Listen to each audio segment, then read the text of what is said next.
Hello everyone, this is the final build I have been teasing with you guys. So that is the build that I have done Great Rift 150 solo with. Let's go over it in detail. So we make use of Legacy of Dreams gem, which gives us 750% damage up for each ancient item that we have equipped and 4% damage taken. So we have 13 items equipped. That's gonna mean like 10%, 10,000% damage up and 52% damage reduction. So what do we use? So let's take a look at the skills first. We use Meteor Star Pact, and there are Comet versions. There are many versions of this, and this is the first time in Diablo 3 I have seen that many versions. There is a bazooka version of this which utilizes Archon. I don't like the Archon build, so I went for this one. Even this was variants. So we have Teleport Safe Passage for less damage taken. We have Frost Nova, Deep Freeze for additional crit chance, 10% increased crit chance, and also of course some sort of CC. We have Explosive Blast for damage, insane damage reduction and damage up. We'll see. We have Magic Weapon Conduit for additional arcane power. We have Power of the Storm, Storm Armor for damage reduction from Hollow of Karini, and also arcane power cost reduction. We have Galvanizing Ward and Dominance for defense. We have Elemental Exposure, and this time around finally we have Audacity. And if you recall, in the other build we had Power Hungry, which is the exact opposite of this. You deal 30% additional damage for enemies that are further than 30 yards away. So why the change, right? The same build, it's the Meteor build. So the thing is, because we have Explosive Reaction, Explosive Blast, we have to get in up close, right? That's why I've used it, guys. And in my entire Diablo expansion playtime, for the first time, I'm using a helmet that is without a socket. This is an interesting build. So what do we have? We have Bane of the Trapped and Stricken. This build classifies as a trash killer. We are very good at killing trash, but we are not so very good at killing the boss. The build is extremely tanky. So we have a shoulder of Spoilers of Zakara. As you can guess, it doesn't matter. We just want a shoulder here. That doesn't really matter. We want intelligence, vitality, percentage life, and area damage. Area damage is very important. The small meteors that fall from the sky, they can proc the area damage. Area damage is a very important stat for this build. As you can see, it basically means, guys, literal damage up 20% of what you see. So 20% area damage means 4% damage up to you, right? Very extremely powerful. So you want area damage on whatever you can get. Right? You want it on rings, you want it on the offhand, you want it on the gloves, but of course it's not very easy to get them all. You want it on the shoulder. So we have Stone Gauntlets here for extreme survival. You will see how tanky the character is. This is of course not very ideal. You kind of want crit chance, crit damage, area damage, and cooldown reduction, or maybe cost reduction. But this is what I have. We have Cinder Coat here. So you might have noticed I am dealing damage with an arcane skill. So how does Cinder Coat come in? You will see that. So we don't utilize the cost reduction too much. Only Explosive Blast is there as a fire skill. But we want the fire skill damage here and also here, and you will see why. We want Witching Hour for pure damage. Mine is not so very good, but it's also okay. We just want any helmet here. Dark Mage's Shade is the best one because it can cast the diamond skin to save our butts. What we want is Meteor damage, critically grant arcane power, also known as APOC, right? Arcane power on crit. So we want APOC, we want crit chance, we want Meteor, and we ideally want a socket, but that's what I was able to get. And getting an ancient is very important because of Legacy of Dreams.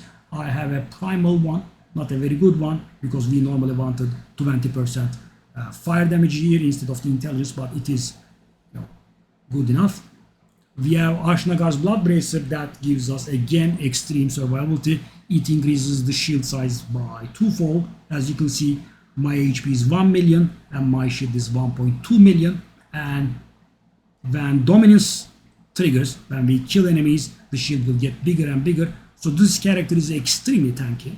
Right? We have convention of the elements here, not a bad one. The crit chance and crit pretty nice. Right? We have a nice secondary as well. I just would have preferred if I could have gotten area instead of intelligence, but that's what we have. And here the mystery unfolds, guys, or unravels. So that's why we keep getting fire damage. Why? Because Stone of Jordan says each of our elemental damage bonuses is equal to the highest. And because this is unmatched, guys, you cannot get anything here other than fire. We go for full fire, and Stone of Jordan equalizes our fire damage with all the others, so we will have it on the arcane as well. We have Nilfur's Boast, that is again unmatched. Sadly, mine doesn't have vitality, and this one doesn't have vitality either, so I have to make up for it by putting a lot of points in vitality. We have Blackthorns. So unlike the Legacy of Nightmare set, Legacy of Dreams thankfully doesn't object to wearing sets. You just have to not get set bonuses, so this doesn't interrupt you. And if you have a nice Shira shoulder, Augil shoulder from your Taldrasha build, you can use that as well. I just got this one that is better.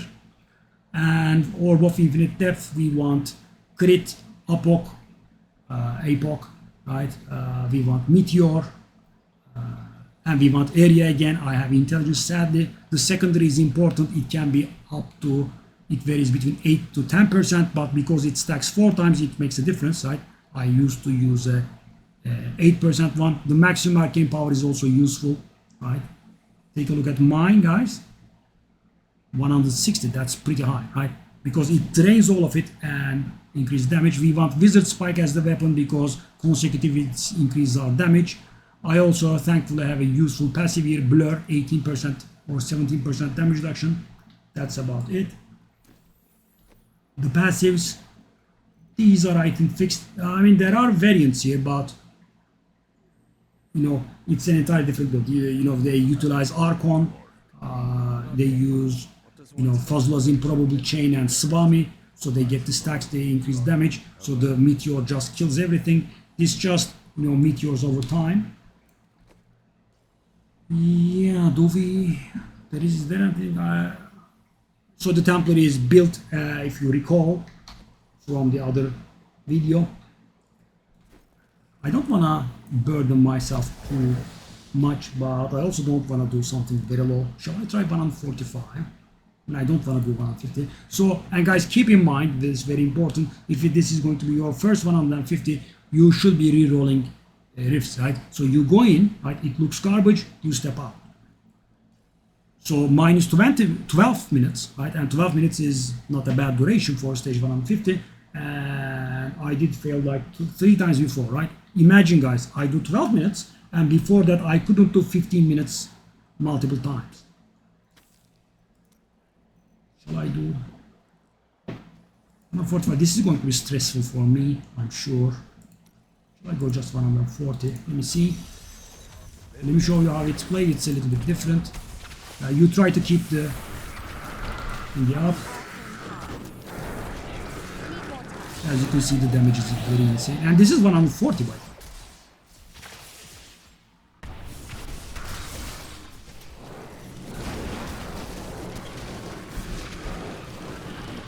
Yeah, so you should not be allowing that to fall off you very often, like I did just there. See, it has to stay on the max. Let me show you my toughness. 5.7 billion. It is a very, very tanky character, guys. So that guy is actually annoying because he keeps running away.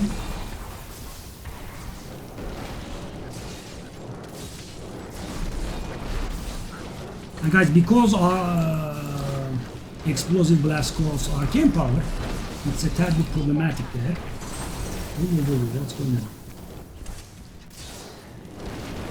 And this is going to be a little bit Captain Obvious, but you don't want to take damage so you don't lose your skirt stacks.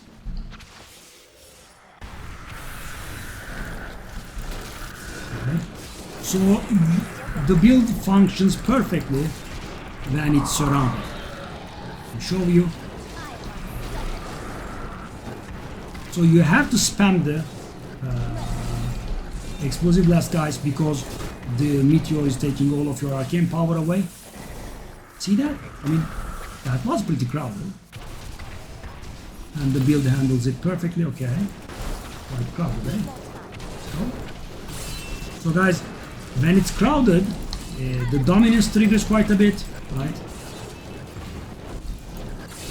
Also area damage triggers quite a bit. Right? And keep in mind to skip Juggernaut elites when you are doing high greater rifts, because they have higher HP and they can be pretty annoying. As you can see, I'm standing in Desecrator. There's another. Okay, let's. Okay, that's a lot of elites. I forgot about doing the shrine trick.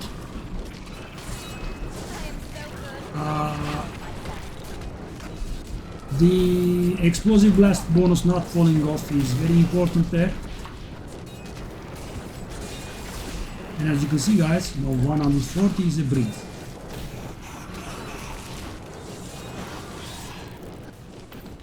Wow. That's how powerful it was. I don't recall it that way. Whoa. Don't get cocky. And the thing is, guys, if you did see that, my Templar saving mechanic is not triggered. So, guys, when you are taking damage, things are going wrong, you should be moving away a little bit, at the very least. Because you are losing actually a lot of damage. See? So that means, guys, I am doing 100% additional damage now, and I'm receiving 50% additional damage. And so I keep that bonus alive with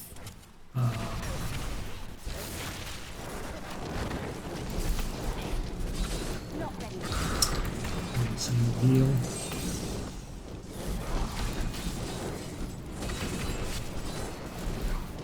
I keep that bonus alive by taking the damage on the barriers that I put up, right? With Ashnagar's Blood Bracer, the shields go double. So this is very skippable actually. I should be pushing forward and finding some more enemies, because they just don't allow me to put up more barriers. And my explosive blast is also expiring. So this was a very solid skip there. Okay, that's better. Crowded, guys. We want.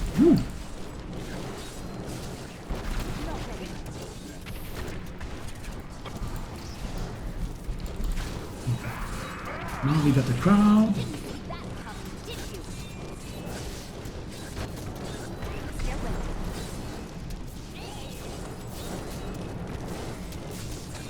Why?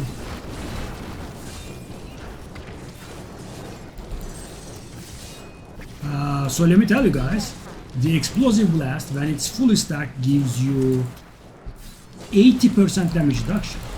That's why the character is so survivable, and also 40% damage up. So you should not be allowing it to expire. As you can see, I'm standing in poison. There is an elite on me, and nothing is happening. When everything is right. Okay, I started taking damage. And see how often the Templar heals me. Right?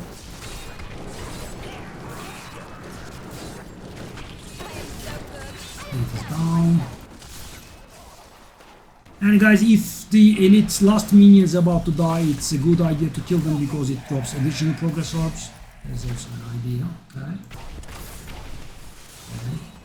So we wanna make a big group here. Okay, 2 elites, that's good. Let's see if we can handle them. We couldn't. Templar saving, good proc.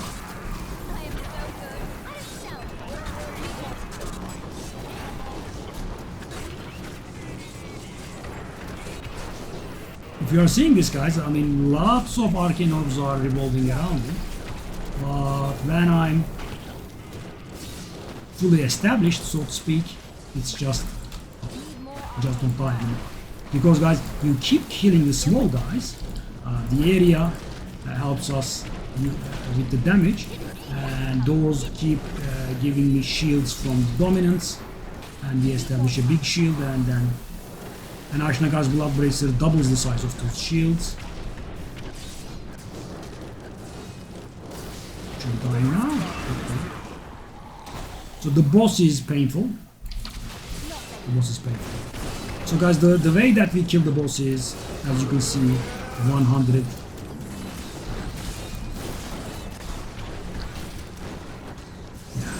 Okay.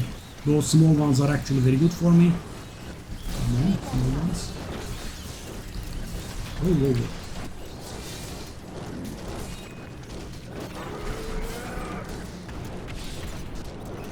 Because the way that we kill the boss is that we utilize the Vein of the Striker, right?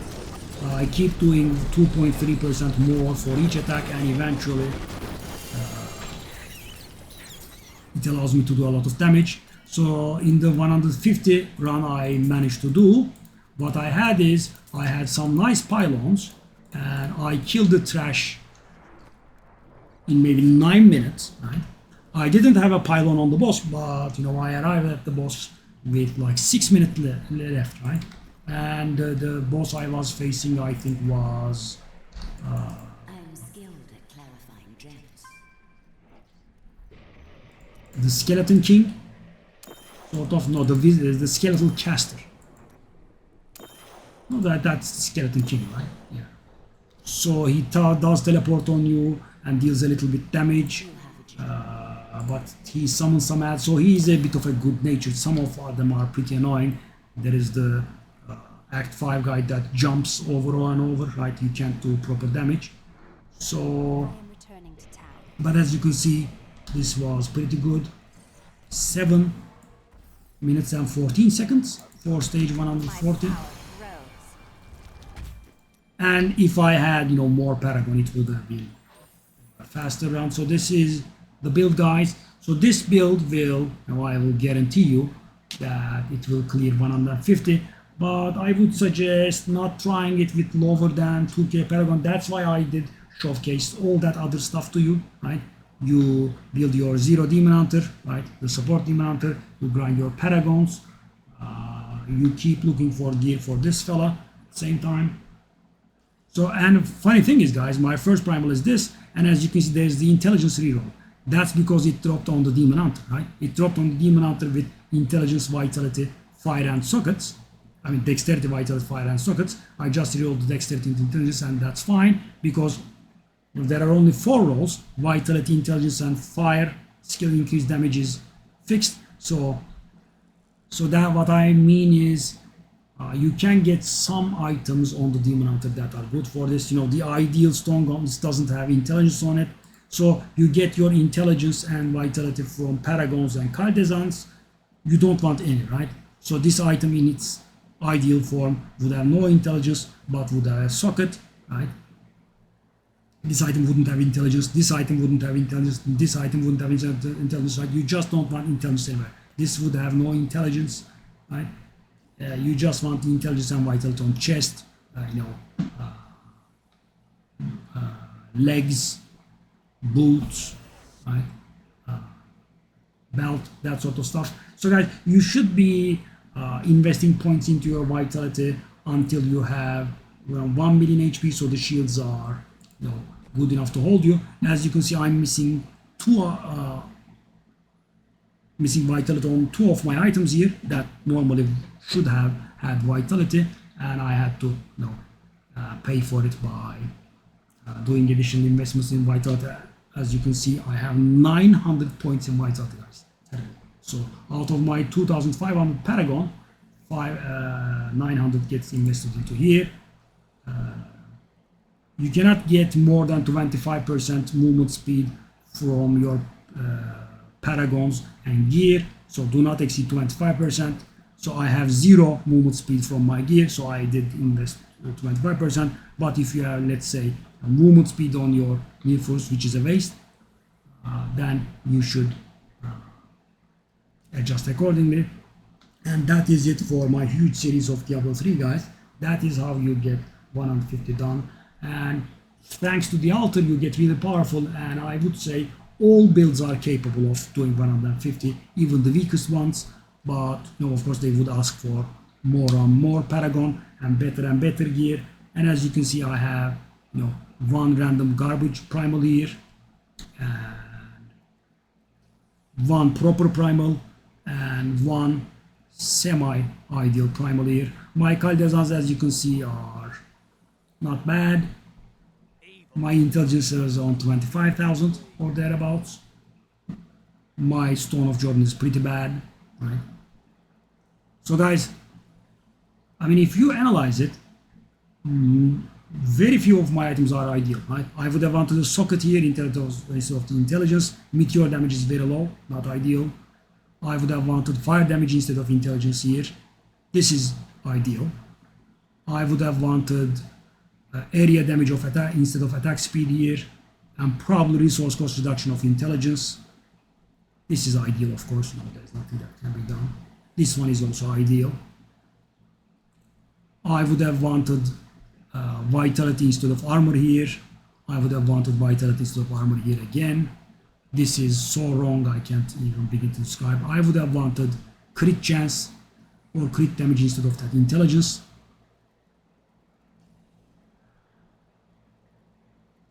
Area damage instead of intelligence.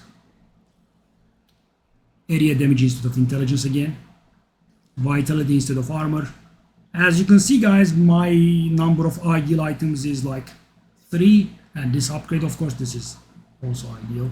And I could have actually wanted some passive that was better for the build. One of these 4 would allowed me to pick something else. And what you should pick if you have one of these, right? If you have galvanizing ward, elemental exposure, dominance, or Odessa on your weapon, you should be picking this one, astral presence. More arcane power and more regeneration.